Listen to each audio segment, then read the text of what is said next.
Ana Zubic, quien nos va a hablar de un tema que hoy pues está en la boca de todos los internacionalistas y de los que no lo somos. ¿Qué es lo que está pasando en Siria a nivel global, a nivel regional? ¿Qué impacto tiene eso para la economía, las relaciones políticas en México? Pues son preguntas que se hacen en los medios, ustedes las habrán escuchado. Son preguntas que a veces se contestan a medias o mal. La maestra Zubic tiene una gran experiencia en el tema. Créanme que su ponencia y las posteriores preguntas que se hagan al terminar ella la misma van a despejar muchas dudas de todos nosotros sobre el tema que hoy, reitero, está en los medios y está en la boca y en la mente de los internacionalistas. Brevísimamente les diré cuáles son los antecedentes de la maestra para, por supuesto, dar paso a su plática, que es lo que realmente importa. Y yo les diría simplemente lo siguiente: ella es egresada de la licenciatura de Relaciones Internacionales de la Universidad Iberoamericana, es de la Ibero. Estudió 2 maestrías, estudios diplomáticos, una en México, otra en España. Tiene una larga trayectoria trabajando en la Cancillería, en la Secretaría de Relaciones Exteriores, con varios puestos sumamente relevantes. Ha sido catedrática en el TEC y actualmente es coordinadora académica de la Universidad de Anáhuac del Norte. Así que, como ustedes pueden ver, en la parte académica, en la parte profesional, en la práctica de lo que son estos temas de los que ella maneja, pues hay una amplia garantía de su conocimiento. Sin más, les pido la recibamos con un fuerte aplauso a la maestra Zubic y pongamos de pie.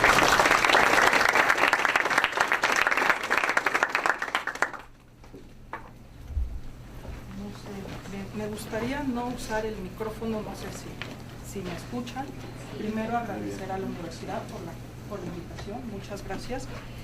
Y bueno, realmente hablar de este tema es bastante complejo. Si hubiera venido una semana antes a hablarles del mismo tema, quizás mi ponencia hubiera sido otra. Y seguramente si me invitan dentro de 2 semanas, quizás mi ponencia vaya a ser otra, pero digamos que ahorita vamos a hacer una fotografía de lo que es el conflicto en Siria. Por eso yo puse, desde que el maestro Daniel me preguntó cómo se va a llamar la ponencia, yo puse crónica de una guerra anunciada y entre digamos, en signos de interrogación, porque no sabíamos si iba a haber una guerra o no. Antes de esto, normalmente cuando yo empiezo mi plática sobre el Medio Oriente, empiezo contando una pequeña fábula sobre la región del Medio Oriente para tratar de, entre comillas, entender esta región, ¿no? Yo empiezo diciendo que normalmente están en la región una ranita y un escorpión. Entonces el escorpión, ¿no?, está a la mitad de un río y quiere pasar y quiere cruzar al otro lado. El escorpión y le dice a la ranita: oye, ranita, pues ayúdame a cruzar al otro lado, ¿no? Como chiste. Y dice la ranita: pero ¿por qué te voy a ayudar a cruzar si tu naturaleza es que me vas a picar y entonces cuando esté cruzando nos vamos a morir? Y le contesta el escorpión: ¿cómo crees que te voy a estar picando si yo necesito cruzar al otro lado y, digamos, necesito de tu ayuda, porque si no, no pudiera cruzar? Le dice: bueno, ya después de tanto estar negociando, le dice: bueno, está bien, te voy a cruzar al otro lado, pues bueno, no vamos a cooperar y demás. Ahí va la ranita y ya casi llegando, ¿no?, para llegar al otro lado, el escorpión le pica a la rana, ¿no? Y finalmente pues la rana le dice: oye, pero ¿por qué me picaste? Realmente nos vamos a acabar ahogando. ¿Y qué le contesta el escorpión? Es mi naturaleza. Estamos en Medio Oriente.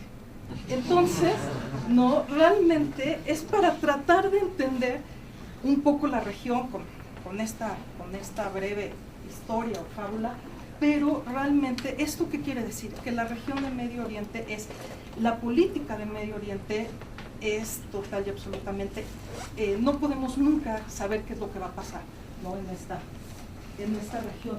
Muy brevemente, yo quería comenzar esta plática para tratar de explicar el conflicto o ya guerra civil en lo que está sucediendo en Siria. Quiero explicarla en 3 niveles: primero a nivel local, después a nivel regional y posteriormente a nivel internacional.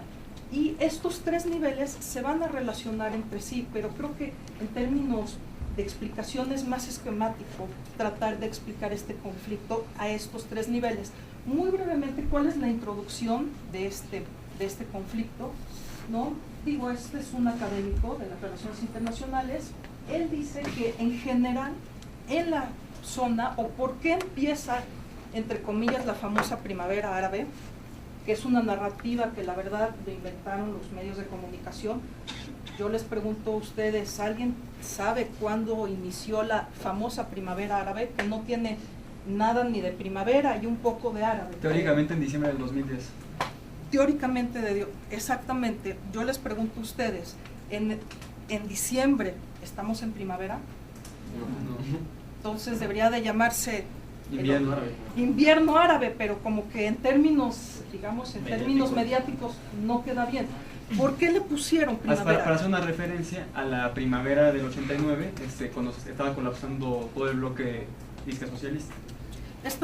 Y también otros movimientos que han habido anteriormente. Si yo les digo, a ver, ustedes escríbanme qué sienten, si yo les digo primavera, ¿qué sentimientos tienen? ¿O qué les suena primavera? Tristeza. ¿Primavera? ¿Tristeza?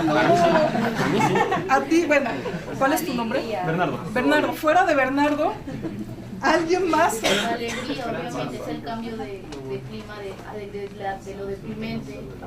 Exactamente, ¿no? Es la estación de transición donde pasa, es un despertar, donde pasamos de algo oscuro, excepto a Bernardo, ¿no? Pero muy respetable, realmente donde se transita de algo, se sale del invierno y pasamos, digamos, posteriormente a la primavera, donde en teoría los árboles florecen. Y esto, en términos mediáticos y de narrativa, digamos que combina muy bien para llamarle de alguna forma primavera. Y también hay que distinguir lo árabe, ¿no? Porque yo les pregunto a ustedes, los iraníes son árabes. No, los kurdos tampoco. Los kurdos tampoco. Los turcos son árabes. No. Podrán ser musulmanes, de religión musulmana, pero no son árabes, en términos étnicos no son árabes, ¿no? Y podemos tener árabes con religión católica, con religión musulmana, con religión judía. Entonces, por eso les digo que muchas veces no hay que creernos todo lo que se lee en los periódicos, ¿no? O hay que tratar de ir más allá. Pero, más allá de esta, digamos, famosa primavera árabe, realmente este académico empieza diciendo, y digamos, cada país va a vivir su propia primavera árabe, va a tener, digamos, características generales que va a coincidir en todos los países, pero cada país va a tener su propia, digamos, su propia circunstancia y su propia despertar o no despertar. Pero en términos generales, ¿cuáles son las características que podemos decir que sí tienen casi todos estos movimientos? Estamos hablando que hay un quiebre entre el gobierno y su sociedad. Estamos hablando que la mayoría de estos países viven bajo regímenes muy autoritarios, dictaduras que han reprimido durante mucho tiempo a su pueblo. Entonces, estamos hablando que en este momento, ¿no? El gobierno se alejó de su sociedad, no entiende las necesidades de su población. Vemos, ¿no? Élites o los gobernantes viven muy bien, tienen inclusive hasta sus cuentas en Suiza, y normalmente la población se muere de hambre. Y esto se profundiza con la crisis económica del 2008. Y estamos viendo, digo, de verdad no los quiero deprimir, estamos viendo que jóvenes que muchas veces están preparados tienen una desesperanza terrible, no encuentran trabajo, los índices de desempleo son enormes, en el sector de jóvenes aumenta más este desempleo. Entonces estos jóvenes también son los que van a empezar con estas movilizaciones y con estos levantamientos. Esto lo vamos a ver también en el conflicto sirio. Estamos hablando que en este momento hay un enfrentamiento por el liderazgo regional, por el liderazgo de la región de Medio Oriente. Estamos hablando que Irán, que es una minoría chiita es una rama del Islam, ¿no? Que la gente de Irán va a profesar. Ellos también no son árabes, son persas, son chiitas. Entonces, dentro de la región se sienten y son una minoría.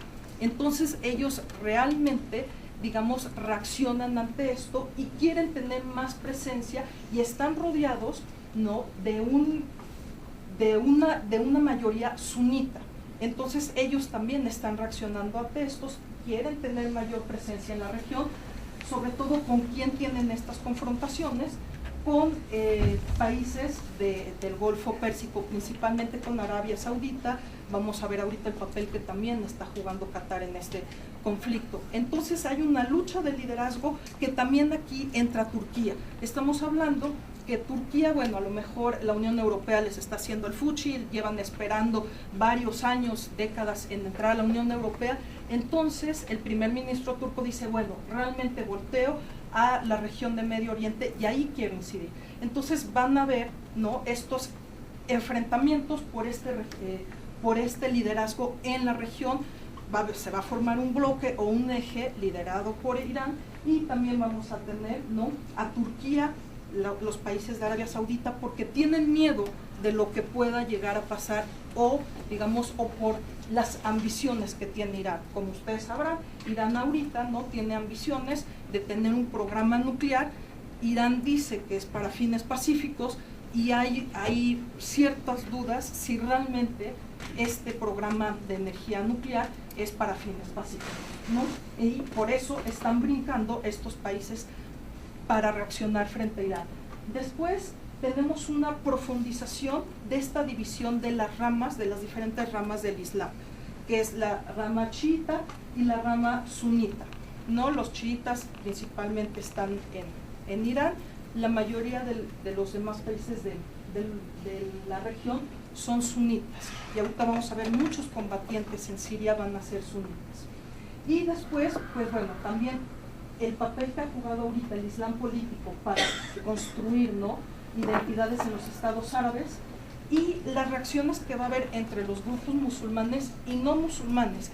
Ahorita a los que también peor les ha ido es, digamos, a estas comunidades de católicos en la región. Ellos salen pagando todos los platos rotos, que además es un tema que se ha tratado muy poco, ¿no? Pero estamos hablando que cuando salen estos levantamientos de la famosa primavera árabe, vemos que muchos islamistas llegan al poder. ¿Qué quiere decir que islamistas lleguen al poder? Yo aquí no vamos a hacer ni juicios de valor y demás. Alguien no estoy hablando que profesan la religión musulmana. ¿Qué quiere decir que seas islamista? Como, por ejemplo, la hermandad musulmana. ¿Qué quieres imponer el Islam como tal? ¿Quieres imponer la ley Sharia? Exactamente, que quieres imponer la Sharia o la ley musulmana en, digamos, en lo político. Aquí hay que hacer la anotación que en la religión islámica no es una religión laica donde, digamos, el poder político está separado de la religión. Esto no sucede en el Islam. Todo, digamos, toda la vida de las personas musulmanas están, digamos, no manejadas, digamos que la religión impregna toda la actividad de la vida de un musulmán. Entonces tampoco no hay separación entre, digamos, el poder político, entre el Estado y la religión, que eso es muy importante para también poder entender esta zona. Y finalmente, la fractura del balance de diferentes grupos étnicos en sociedades tradicionalmente multiétnicas. Vamos a ver, esto es bien importante. Hay que entender que antes de la colonización del siglo XX, principalmente de Francia, de Inglaterra, esta región se va a estar guiando o se está conformada por tribus. Entonces, muchas veces, aunque se formaron estados-nación o se impusieron la formación de estados-nación, realmente la organización va a seguir siendo muy tribal, muy, digamos, muy de clanes. Y esto es lo que también le va a pasar en Siria, ¿no? Que va a ser un clan de la familia o de la dinastía de la familia de Bashar al-Assad, empezando con su papá, que se van a conformar varias tribus alrededor de esta dinastía. Entonces, digamos, las fidelidades entre clanes y entre tribus es muy distinta que las fidelidades entre un Estado-nación moderno, como lo entendemos hoy en día. ¿no? Entonces, digamos, este es un mapa para tratar de ubicar dónde está sucediendo el problema. Tenemos ahí señalado Siria, y es bien importante, ¿no?, ver dónde o con qué países hacen frontera. Entonces tenemos que hace frontera al norte con Turquía, ¿no? Hace también frontera con Irak, que ahorita vamos a hablar sobre eso, hace frontera con Líbano y también va a ser frontera con Israel. Entonces vamos a ver cómo el conflicto en Siria va a impactar también a estos países.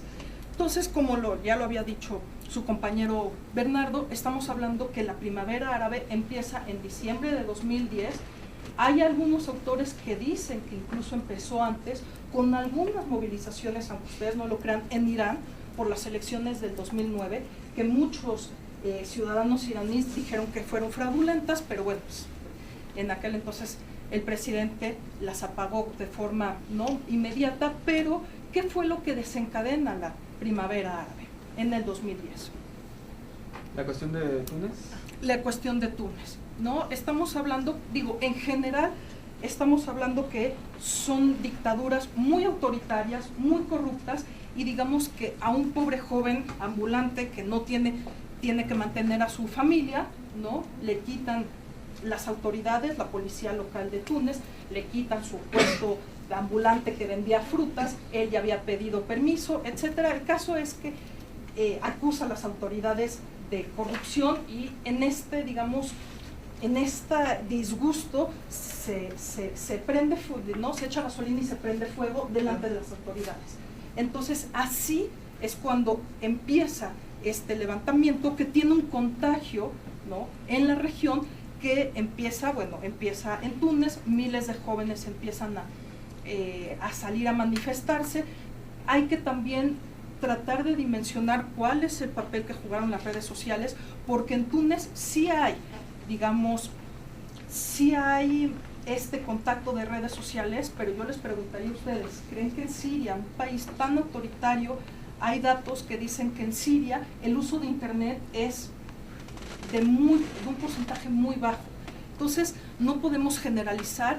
Sí, claro que nosotros sabemos lo que sucede en estos países por internet y demás, pero también hay que analizar cada caso diferente, porque el uso de internet en Túnez sí es mayor que en Siria. En Siria, el uso de internet es muy poco y está controlado, ¿no? Entonces, se vive este contagio, hay una salida masiva de la población, sobre todo de jóvenes, de mujeres, que muchas veces, no habían podido salir a manifestarse, y salen y están pidiendo, mayores libertades, están pidiendo, o están más bien luchando por, o están pidiendo, o están en contra de estos autoritarismos, piden más democracia, piden más libertades, y es un contagio que se ve reflejado en la región.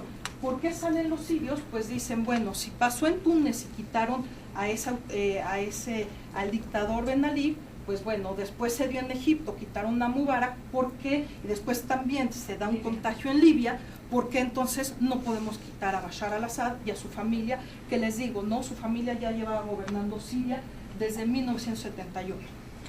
Y después Bashar al-Assad desde el año 2000, que además, como comentario al margen, la verdad, Bashar al-Assad ni le tocaba gobernar.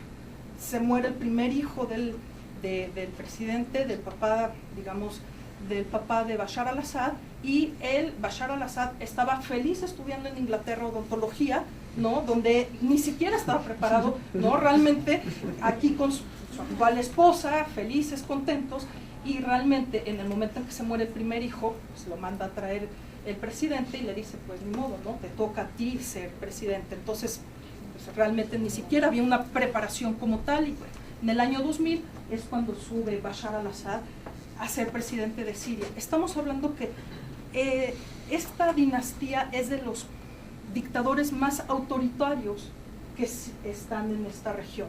Y para empezar, hay que decir que ellos vienen de una minoría del chiismo, que son los alawitas, para que tratar de entender vamos a empezar con lo local para tratar de entender por qué a lo mejor hay tanto, digamos, tanto malestar en la población de Siria. Estamos hablando que es una herencia ya desde la colonia francesa, en el sentido donde para tratar de equilibrar a las minorías, permiten que esta minoría alawita pertenezca a las tropas especiales de la colonia francesa para tratar de que haya avances sociales en Siria. Entonces estamos hablando que esta minoría está sobre representada, pero como pertenece a las tropas especiales en la colonia francesa, entonces heredan, digamos, esto, y estamos hablando que una minoría alawita, que representa más o menos el 13% de la población siria, está dentro de una élite y controla sobre todo el ejército,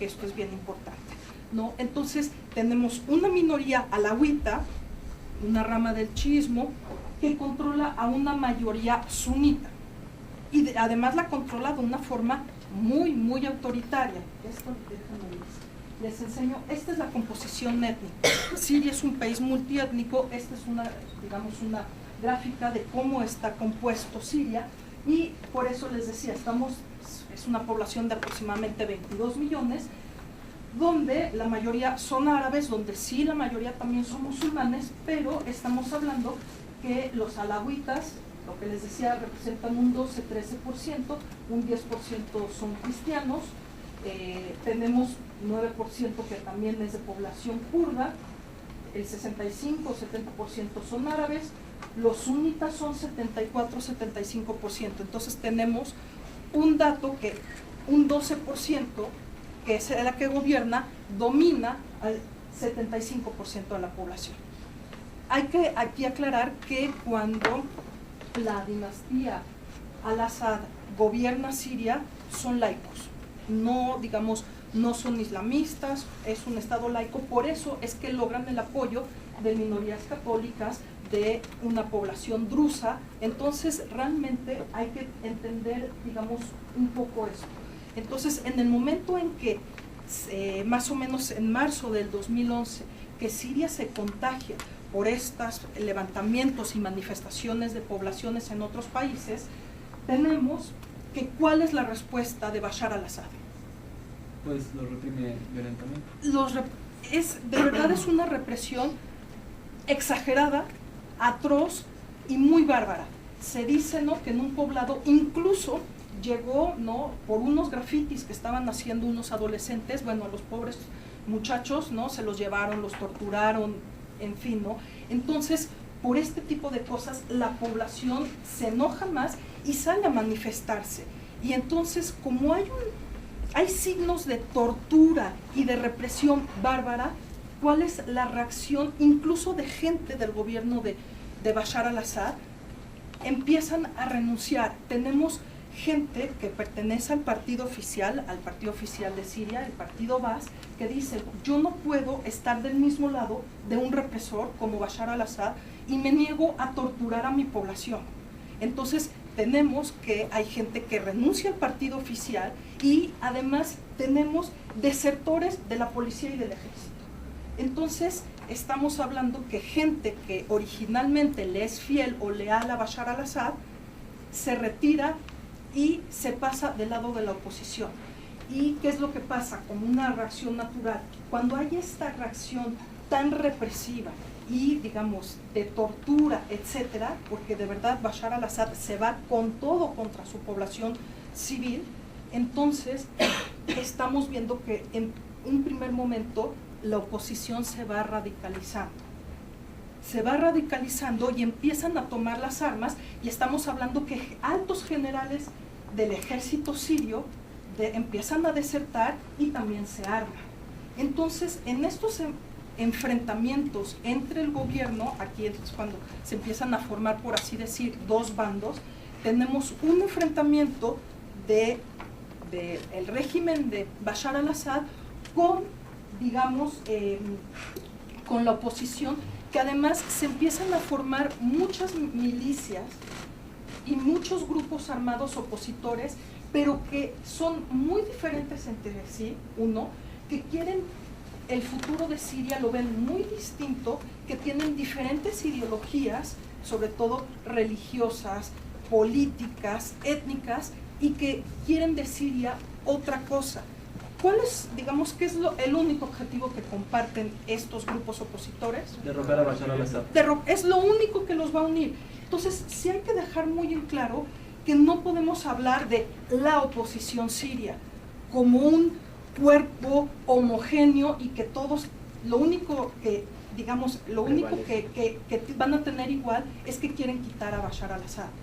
Pero cada uno, por medios distintos, ¿no? Cada quien va a tener una ideología distinta, unos van a ser más pacíficos, otros van a ser mucho más agresivos, otros en términos religiosos incluso van a tener una ideología islamista. Entonces hay que dejar muy en claro que la oposición siria es está muy dispersa, es muy diversa y es muy heterogénea.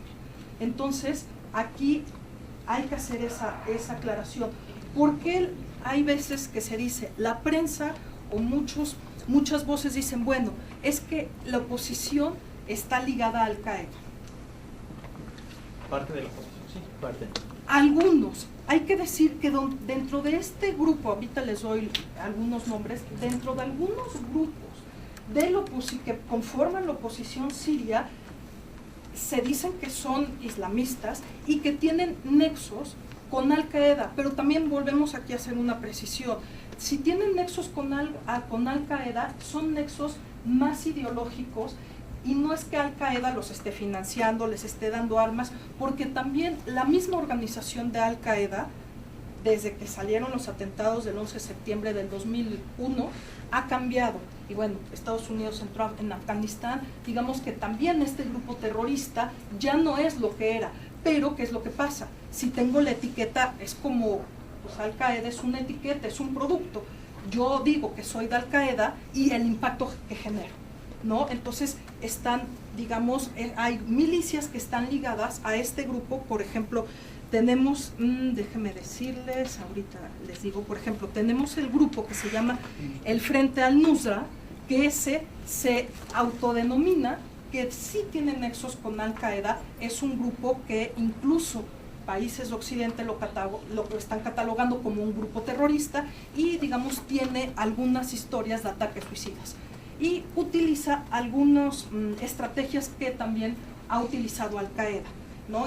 Incluso hay, digamos, una lucha de poder que si tienen vínculos con Al-Qaeda de Irak, otros dicen, ellos mismos están diciendo que no. Entonces realmente ahorita decir es que tengo vínculos con Al-Qaeda, también está complicado comprobar estos vínculos, pero más que nada es en términos ideológicos y es una etiqueta que estos grupos se ponen o que desde fuera le ponen esta etiqueta a estos grupos para catalogarlos de alguna manera, ¿no? Entonces realmente a nivel local tenemos entonces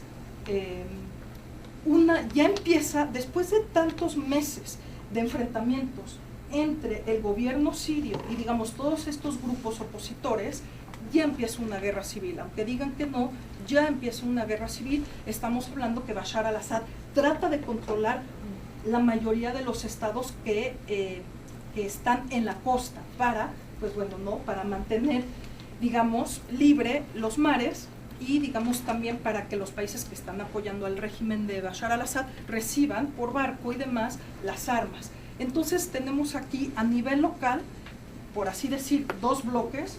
El bloque, digamos, que está formado por el régimen de Bashar al-Assad, con una minoría que domina a una mayoría sunita. Entonces ahí tenemos una diferenciación. También de los dos bandos van a haber gente, bueno, sobre todo van a haber kurdos, van a haber drusos, van a haber también alawitas que se quitan sus privilegios y se cambian de lado, porque dicen, bueno, si aquí en el momento en que haya una pacificación y si quitan al régimen de Bashar al-Assad, a mí me van a torturar cuando exista alguna victoria. Entonces, esto es, digamos, un primer acercamiento, ¿no? de lo que se puede decir en términos locales qué está pasando. Incluso también, ¿no? Se formó un Consejo Nacional Sirio. De hecho, se forma uno de los líderes, incluso reside en París, que es un primer interlocutor, ¿no? Que dicen, bueno, yo quiero un Estado plural sirio donde se va a respetar las minorías étnicas y demás, pero realmente ya después este Consejo Nacional Sirio forma parte, ¿no? Apenas en el 2012 se le llama Coalición de Fuerzas de la Revolución Siria, que también ahí entran partidos kurdos, que hay que también decir que los partidos kurdos estaban prohibidos en Siria, pero digamos es un grupo que está bastante bien organizado, ¿no? Entonces forman también los kurdos su consejo y pues también tratan de pelear, digamos, a favor de la oposición. Entonces tenemos una oposición, como les decía, que no es homogénea y que hay algunos que sí son islamistas, no todos, y que cada uno tiene diferentes, digamos, diferentes posiciones sobre Siria. Entonces, aquí, a nivel regional, ¿qué es lo que pasa, digamos, qué es lo que pasa con este conflicto? Como vimos anteriormente en este mapa, estamos hablando que cuando hay una guerra, lógico, existen movilidad de las personas. Entonces, aquí estamos hablando que de lo que va del año, ahorita les paso también otra gráfica, desde que empezó el conflicto hasta este momento, en la siguiente gráfica hay una proyección de cuántos refugiados habrán a finales del 2013. Según ACNUR, estamos hablando que hay 2 millones de refugiados, ahorita vemos qué pasa con la situación de los refugiados, 5 millones de desplazados. ¿Qué quiere decir 5 millones? Entre 5 o 6 millones de desplazados.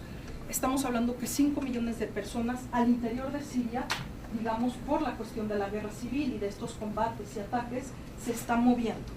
Y aparte, se dice que hay aproximadamente más de ya 100.000 muertos de población civil.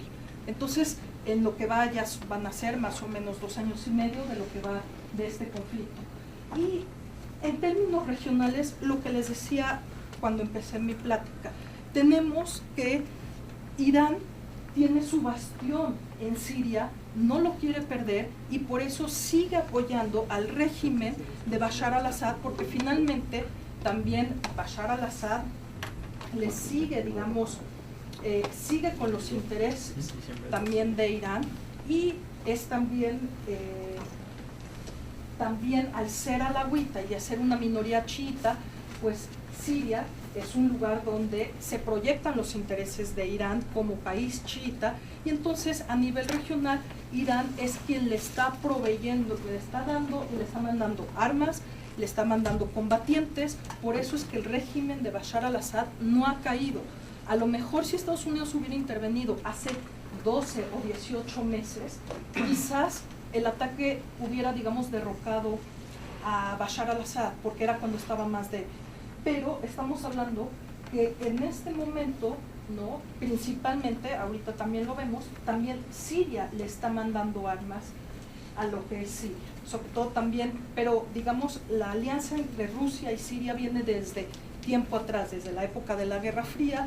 Siria es un país comprador de armas de Rusia, pero también ahorita ya no es de que le está mandando nada más pistolitas y demás, estamos hablando que ya le está vendiendo y le está dando armas pues ya más sofisticadas, ¿no? Misiles de largo alcance, misiles, si hay un ataque aéreo para que estos misiles puedan derribar aviones, no, digamos, armamento mucho más sofisticado. Y aquí, dentro de esta cuestión también regional, ¿quiénes son los combatientes que están ayudando a Bashar al-Assad? Se involucra otro actor que viene de Líbano, que es Hezbollah, la parte terrorista de Hezbollah libanés. Entonces también ellos están ayudando al régimen de Bashar al-Assad. Entonces, por eso les digo que esto se vuelve una explosión. Y en la parte regional, ¿qué es lo que pasa? Cuando tenemos una guerra civil y hay estas presiones demográficas, perdón, digo, aquí son las áreas de campos de refugiados y demás, pero estamos hablando que vean el impacto que también tiene el hecho de los refugiados sirios, tanto en Jordania como en Irak y en Turquía.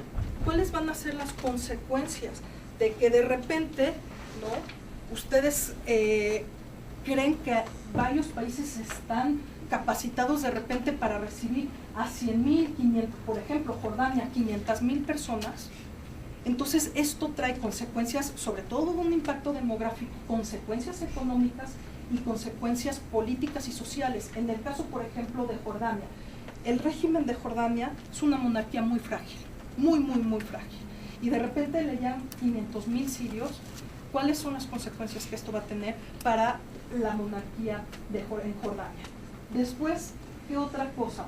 ¿Qué vemos? En Irak. En Irak, si ustedes se fijan, vemos que también hay refugiados en Irak, sobre todo al norte de Irak. Ahorita también lo vemos, les digo, al norte, que esto es también una proyección, ¿no? Una proyección de cuántos refugiados hay hasta junio del 2013 y los refugiados que van a haber hasta finales de 2013. En el caso de Irak, ¿cuál es el impacto de los refugiados sirios? Estamos hablando que la mayoría son kurdos. Al norte de Irak, en la otra gráfica que había, está formado, o ya se formó, una parte del Kurdistán iraquí. Estamos hablando que no está en minoría, estamos hablando que el Kurdistán, que es el estado que quisieran formar todos los kurdos, que es un pueblo muy grande de varios millones de personas que no tiene estado, y este Kurdistán toca lo que es Turquía, lo que es Siria, lo que es Irak. Entonces, en el caso de Irak, es una entidad federativa autónoma, es un pedazo en el norte de Irak que es autónomo, reconocido por el gobierno de Irak. Y aparte, ¿cuál es su actividad principal? Petróleo. Entonces, es de las partes que económicamente está mucho más avanzado, ahí se vive bien, tienen un nivel económico y una calidad de vida bastante buena, a diferencia del resto de la gente de Irak. Y entonces, digamos que también ellos están peleando, o ya también dicen, ¿no?, que van a ayudar a sus hermanos kurdos. Y estamos hablando que los campos de refugiados en Irak, la mayoría son de kurdos. Que eso también trae consecuencias para, digamos, para las reivindicaciones, digamos, de separación o de creación del Kurdistán. Y lo que pasa también al sur de Turquía, que también llegan muchos sirios, y que también esto puede impactar, que de por sí Turquía tiene problemas con los kurdos, porque Turquía no va a reconocer un estado independiente kurdo dentro de Turquía. Entonces, todo esto, vean el impacto que tiene Siria en todo lo que es la región. Entonces, aquí también se forman dos bandos. Como les decía, tenemos el eje, por así decir, Irán-Siria, apoyado por combatientes del grupo terrorista Hezbollah, y por el otro lado, frente a esto, tenemos que Turquía, Arabia Saudita y Qatar también apoyan a los opositores, mandándoles armas, ¿no?, financiándolos, y digamos que Estados Unidos apoya este eje, pero de una forma indirecta a través de los aliados que acabo de decir, y la CIA sí apoya a los grupos opositores con inteligencia. Pero la cuestión aquí es que a nivel internacional tampoco nadie sabe bien a ciencia cierta quién es el opositor, digamos, quién es un interlocutor válido dentro de la oposición. Digo, vamos a hacer también aquí una analogía. Yo les pregunto, vamos a hacer un recordatorio. Cuando fue la Revolución Mexicana, 1910, ¿no? Y bueno, mataron a Madero, etcétera. Y hay tantos grupos, realmente tantos bandos y tantos grupos, está Villa, está Zapata, está Orozco, más todos, está Huerta, más todos los que se vayan presentando. Cuando digo, no sé si algunos ya llevaron en su clase de política exterior de México, cuando Estados Unidos quería tener un interlocutor válido, dice, bueno, ¿y con qué grupo me siento a negociar? ¿Con Zapata? ¿Con Villa? ¿Por qué? Porque también los países occidentales y los países de la comunidad internacional no crean que son la Madre Teresa de Calcuta y que quieren ayudar a estos pobres sirios. Quieren tratar de tener a un interlocutor válido, pero un interlocutor válido que les cuide sus intereses. No porque, les digo, no porque la comunidad internacional, digo, suena feo, pero porque esté muy preocupado. Bueno, se murieron 100,000 sirios, la verdad es de que la comunidad internacional no le ha importado mucho, y desgraciadamente esto es lo que también refleja el conflicto en Siria, un problema de crisis humanitaria terrible, pero la población civil siria es lo que menos ha importado en este conflicto. Y entonces, por último, ¿no? Lo que les decía, ¿no? Parte del Kurdistán, que este es el Kurdistán. Esto es lo que los kurdos quieren formar como su estado. Digo, yo sé que es otro tema, pero estamos hablando que forma, si se fijan, forma parte del Kurdistán, parte de Irán, parte de Irak, de Turquía y de Siria. Entonces, al haber refugiados, claro que impacta en este tema, ¿no? Este es el Kurdistán iraquí, que les digo, el Kurdistán iraquí sí está autónomo, y finalmente aquí es donde alguna población kurda se está refugiando, y finalmente llego a la parte internacional. Es decir, como les acabo de mencionar, las grandes potencias y las potencias regionales lo que están queriendo tener es, bueno, ¿a qué grupo voy a apoyar para que me cuiden mis intereses? Entonces, en este momento, ¿por qué Rusia apoya a Bashar al-Assad? Porque son, bueno, como usted mencionó, tienen una relación que data desde los tiempos soviéticos, pero además Siria bueno, creo que si no es el segundo, es el primer comprador más importante de armas de Rusia, y aparte Rusia tiene una base en Tartus, en Latakia. Así es, tiene una base naval. Es decir, Rusia sigue apoyando al régimen de Bashar al-Assad, no tanto porque es su amigo o porque lo quiere mucho, sino porque Bashar al-Assad cuida los intereses rusos, ¿no? Porque como decía Bernardo, Rusia quiere, dentro de su zona de influencia, hablando en términos muy de Guerra Fría, dentro de su zona de influencia, el único país que tiene en la región es Siria, por esta base naval que tiene. ¿Por qué es tan importante esta base naval? Porque es la presencia rusa que está en la región, pero aparte es la salida que tiene Rusia hacia el Mediterráneo. Entonces, por eso, y además porque también es un buen comprador de armas, por eso es que Rusia está apoyando a Bashar al-Assad. A lo mejor si alguien de la oposición le dice a Rusia, yo te cuido tus intereses, lo apoya, pero el caso es de que ahorita el único que le está cuidando los intereses a Rusia es Bashar al-Assad. Y entonces por eso la guerra civil se viene complicando más, porque las grandes potencias, principalmente Rusia, principalmente Estados Unidos, no se están poniendo de acuerdo de qué hacer con Siria. Y entonces, como aquí está en esta gráfica, tenemos un eje donde China y Rusia, China también vende armas, quiere el petróleo de Irán, no, si hay algún tipo de resolución en el Consejo de Seguridad, tanto China como Rusia la van a vetar. Tenemos, ¿no? También este apoyo de Siria por Irán, ¿no? Con Hezbollah al lado, y del otro lado tenemos este apoyo de la otra gran potencia que además está ahorita en decadencia, que no tiene tanto dinero porque ya le costó mucho dinero sus incursiones en Afganistán en el 2001, en Irak en el 2003. Entonces realmente tiene un déficit presupuestario, 1, 2, quién sabe qué tanto se quiere meter en la región, sobre todo más en Siria como están ahorita las cosas. Y pues también tiene además la opinión pública a nivel local en Estados Unidos y a nivel general no es partidaria y no está a favor de una intervención por parte de Estados Unidos o de estos aliados en Siria, como lo hemos visto. No se alcanzó a votar en el Congreso estadounidense, pero estamos hablando que entre un 44 y 45% de la población estadounidense estaba en contra de una incursión armada por parte de Estados Unidos. E incluso sus aliados, su aliado tradicional como Inglaterra, en el Parlamento, como ustedes escucharon en las noticias, no le da permiso a David Cameron para intervenir, para hacer una intervención.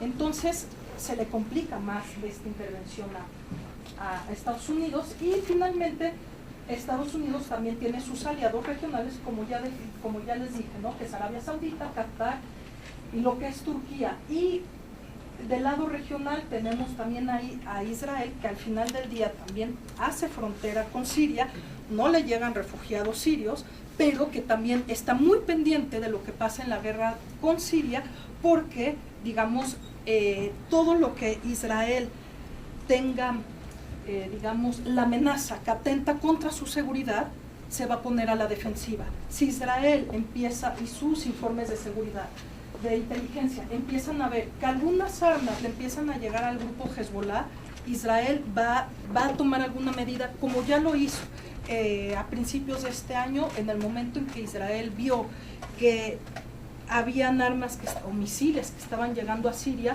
¿Qué hizo Israel? Agarró, sacó sus aviones y bombardeó esta entrega. Entonces, incluso cuando había un ataque inminente por parte de Estados Unidos, Israel estaba repartiendo máscaras antigas, sacando el escudo de hierro para, digamos, proteger a su población contra algunos posibles lanzamientos de misiles en el país. Entonces, este es el esquema que tenemos, digamos, con la guerra en Siria. Y, digamos, ¿qué fue lo que se vino a complicar en esta guerra? Que el 21 de agosto se usaron armas químicas, que además seguramente no es la primera vez que se usaron armas químicas contra la población, y, digamos, grupos opositores sacan videos en YouTube, etcétera. Vemos que algunos agentes de Naciones Unidas fueron a Siria, vienen y sacan un informe. ¿Y cuál es el problema de los ataques del hecho del ataque de armas químicas del 21 de agosto? Que el propio Obama se puso, digamos, la soga al cuello, porque en agosto del año pasado dijo, bueno, vamos a poner una línea roja si hay uso de armas químicas, de forma muy cínica. Yo lo digo, no importa que se maten con armas convencionales, pero si se usan armas químicas, ahí sí cuidado, ¿no? Obvio, ¿no? De forma muy de crítica a la comunidad internacional, bueno, entonces porque se usaron armas químicas, ahí sí se van a intervenir. No importa que se maten con armas convencionales, cuando ya llevamos 100,000 muertes, pero bueno, ¿no? Eso es un paréntesis. Pero dice Obama, en agosto del 2012, si se usan armas químicas, entonces sí van a haber acciones. ¿Qué pasa? Ya se comprobó que se usaron armas químicas, entonces el propio Obama ya no se puede retractar. 1, 2, supuestamente es una potencia. ¿Cómo creen que se hubiera visto Obama si no hace efectivas sus propias palabras y su amenaza? De por sí ya es una potencia, y Obama se le ve con poca credibilidad, con una potencia muy débil. Entonces, ¿qué es lo que creen que hubiera pasado? Si que no, no saber nada. Si no cumple su... ¿No la cumplió? No la cumplió, ahorita ya sabemos que no la cumplió, pero en el momento en el que, digamos, hay indicios que se usaron armas químicas, Obama tiene que actuar y en teoría tiene que cumplir su amenaza, porque si no, ¿cuál es el ejemplo? ¿Cuál es el mensaje que le va a dar, por ejemplo, a Corea del Sur, a Irán? Del norte, ¿no? Corea del Norte. Corea del Norte, Irán. ¿Cuál va a ser el mensaje que va a hacer Obama si se usaron armas químicas y no actúa? Que no puede hacer nada realmente. Y entonces pone el semáforo en verde para que otros países autoritarios o cualquier otro país pueda usar armas químicas y no pasa nada. Entonces tiene que cumplir su amenaza. Entonces Obama, la verdad, no me gustaría haber estado en sus zapatos, la tiene muy difícil, porque los riesgos de no atacar son grandes, pero los riesgos y las amenazas de atacar son peores, pero es algo que tiene que hacer. No estoy diciendo que yo estoy a favor del ataque, estoy diciendo como si estuviera en la voz o en los zapatos, que gracias a Dios no estoy en los zapatos de Obama. Entonces empieza como que a aventarle la papa caliente a diferentes actores, ¿no? Va al G20 tratando de juntar, de hacer una alianza, pero esta alianza, que más o menos 11 países le dicen que sí, pues es realmente de boca para afuera, porque los países que realmente Estados Unidos quieren que sean sus aliados son Francia e Inglaterra. ¿Por qué? Porque sobre todo Francia, no traje ese mapa, pero seguramente lo han visto, tiene ahí también buques y lo puede apoyar en términos de armamento y en términos logísticos. Francia, cuando ve que ya las cosas están, digamos, la opinión pública es desfavorable, como que dice, bueno, le voy a pedir permiso también a mi parlamento, que Francia no tiene por qué pedirle permiso a su parlamento. Obama tampoco no necesita del permiso del Congreso para poder atacar, lo podía hacer. Sin embargo, dice, bueno, voy a tratar de tener algo de legitimidad. Obvio todo esto fuera del derecho internacional, porque ¿quién es el encargado de hacer un ataque? el Consejo de Seguridad. Pero sabemos que si hay algún tipo de resolución de ataque hacia Siria, Rusia, con poder de veto, con capacidad de veto, no va a pasar esa resolución. Entonces, la verdad es que Obama no la tiene muy difícil. ¿Y quién sale al rescate de Obama? Putin. Entonces, no, que suena muy absurdo, pero realmente, seguramente algo debieron de haber acordado en el G20, pero finalmente, además, ¿qué es lo que pasa? Ya había habido ciertos acuerdos, incluso se iba a celebrar una convención en Ginebra, ¿no? Digamos de los amigos de Siria o como ustedes le quieran llamar, pero el caso Snowden viene, digamos, a complicar las cosas, porque ¿cuál va a ser una de las posibles soluciones? Esa sí es mi opinión, de las posibles soluciones para Siria, que las dos potencias se pongan de acuerdo y que Estados Unidos y el resto de la comunidad internacional le respete a Rusia su influencia en esa zona, si no, no va a haber acuerdo. Entonces, el caso Snowden viene a complicar más las cosas y no nada más se las complica Obama y bueno, Putin nada tonto dice, bueno, le doy asilo político a este cuate que tiene información privilegiada. Por eso les digo, no es casual y no fue de gratis que antes del G20, cuando iba a llegar Obama, de repente salieron estos digamos, pues bueno, ¿no? Estos comentarios diciendo que Estados Unidos espió a Brasil y espió a México, que son, digamos, amigos, aliados, como ustedes le quieran llamar, de Estados Unidos. ¿Qué es lo que pasa cuando llega Obama al G20? Lo primero que le reclama tanto la presidenta de Brasil como Peña Nieto es, oye, cuate, ¿por qué me estás espiando? Es decir, Rusia va a empezar a enemistar a Estados Unidos con algunos de sus aliados. Y eso que nada más sacó poquita información, no sabemos toda la información que tiene Snowden. Entonces, pues obvio, Obama se enoja. Y estamos hablando que, por eso les digo, Putin salva a Obama de este ataque que de verdad las consecuencias de no hacerlo y de hacerlo eran también bastante terribles de los dos lados. Entonces, bueno, llega este acuerdo, ¿no? Donde supuestamente, bueno, no, Siria implícitamente, pues ya abiertamente reconoce que sí tiene armas químicas y donde dice, bueno, voy a ponerlos al resguardo internacional y las voy a destruir. Ojo, y bueno, ya todos felices y contentos y demás, ojo, tampoco no crean que es fácil. Yo les pregunto a ustedes, ¿creen que es fácil? Agarro mi arma química, la meto un bote y ahí me la llevo ahí cargando y a ver dónde la destruimos. No, puede tardar muchos años. Estamos hablando que, por ejemplo, cuando Rusia y Estados Unidos empiezan a disminuir sus arsenales de armas químicas, tardaron años y son procesos muy costosos. Entonces, digo, en términos como de papel, fue una solución en el corto plazo. Pero lo acaba de decir, creo que ayer o hoy, dio una entrevista al presidente Bashar al-Assad a la cadena Fox, donde dijo que más o menos va a tardar 1 año en destruir esas armas y 2, va a costar $1.000 millones. No sé de dónde los vaya a sacar. Entonces, imagínense, ahora yo también les pregunto, supuestamente los inspectores de Naciones Unidas tienen que ir en noviembre para ver dónde están las armas, que además estas armas, según centros de inteligencia, y hay un instituto internacional de contrainteligencia que está en Israel que dice que estamos hablando que Siria aproximadamente es entre el tercer y cuarto país que tiene armas químicas. Es decir, vean el arsenal de armas químicas que tiene Siria. 1, están en 50 o 52 lugares distintos. Entonces tiene armas químicas dispersas. Y 3, estamos hablando que como decíamos, es muy costoso destruirlas, es muy difícil también eliminarlas, están dispersas. ¿Y ustedes creen que en una guerra civil los inspectores de Naciones Unidas van a tener libre movilidad para inspeccionar realmente que estas armas se destruyeron o se resguardaron? No. Está muy difícil.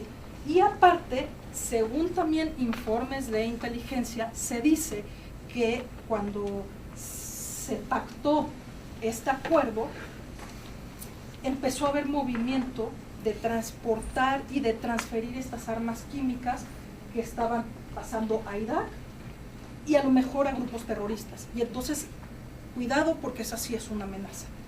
Imagínense que grupos terroristas tengan armas químicas. Entonces, eso es lo complicado. Y nada más otro detalle. También Rusia, no crean que apoya a Bashar al-Assad porque quiere. También quiere romper algún vínculo que grupos opositores ligados a Al-Qaeda y ligados a terroristas chechenos tengan. Entonces, por eso les digo, el Medio Oriente es un, ¿cómo se dice? Es un cuadro de ajedrez muy complicado y que nadie hace nada por lindos. Están viendo cada uno, cada potencia, cada país, cada actor que les acabo de mencionar, está velando por sus propios intereses. Y aquí es donde yo digo, bueno, ¿y la población civil? Y nada más como último comentario, estamos hablando que, bueno, porque Naciones Unidas no invadió, porque la OTAN también no invadió, se dice que hay que tener mucho cuidado por no comparar a Libia con Siria. No es lo mismo venir y atacar a Siria que atacar a Libia. Estamos hablando que el armamento que tenía Gaddafi era mucho más rudimentario que el que tiene Siria. Llegó, se atacó y se sacó a Gaddafi, que ojo, no quiere decir que en Libia las cosas ya están resueltas. Libia también es un país multiétnico que está gobernado por tribus y que al final este tipo de países, no lo justifico, les estoy dando una explicación de por qué tienen dictadores tan autoritarios. Al ser países tan tribales y tan multiétnicos, tiene que haber un poder central aglutinador muy fuerte para poder controlar esto. Es lo que pasó en la ex Yugoslavia. Por eso Tito controlaba todo la ex Yugoslavia. Se muere Tito, llegan algunos otros dictadores y demás, pero cuando no hay este poder, digamos, centralizador, estos también son los riesgos que hay. No estoy diciendo, bueno, hay que volver a poner un dictador, no. Estoy hablando de lo complejo que son también estas sociedades. Pero, como decimos, como les estaba diciendo hace un momento, la solución no está fácil. También se dice que hay un acuerdo entre Estados Unidos y Rusia para que posteriormente, en meses futuros, haya una reunión internacional para ver qué pasa con Siria. Porque, ojo, el ataque que iba a hacer Estados Unidos, si es que lo hubiera hecho, o cualquier ataque que se haga, no va a cambiar el equilibrio de fuerzas. Y tampoco Estados Unidos no quería quitar a Bashar al-Assad, ni derrocarlo. Era nada más para cumplir cierta amenaza. Y ya era un ataque muy limitado. Estados Unidos, para derrocar al régimen de Bashar al-Assad, necesitaría tropas terrestres, que tampoco lo va a hacer, porque es una situación muy, muy, muy compleja. Entonces, si seguimos ante este esquema, donde tenemos potencias regionales que van a seguir apoyando a los distintos grupos, esto puede durar años. Yo les pregunto, digo, la guerra civil en Líbano duró 15 años, la guerra entre Irak y Irak, que empezó en 1980, 79, duró 9 años, porque había igual un equilibrio de fuerzas, y aquí los únicos que mueren es población civil. Esos, digamos, son los que están pagando los platos rotos de esta guerra. Entonces, y la comunidad internacional, pues, ¿dónde queda la protección de la población civil? Entonces, es un escenario bastante complejo, y una posible solución, les digo, tiene que venir por el entendimiento de estas potencias a nivel internacional y a nivel regional, que no es un panorama, la verdad no es un panorama nada fácil, y por ahí también queda pues mensajes para Irán y ver qué pasa con su programa nuclear. Entonces, digo, esto es en general, creo que a grandes rasgos, lo que podemos decir de la guerra en Siria. Entonces, digo, con mucho gusto, si tienen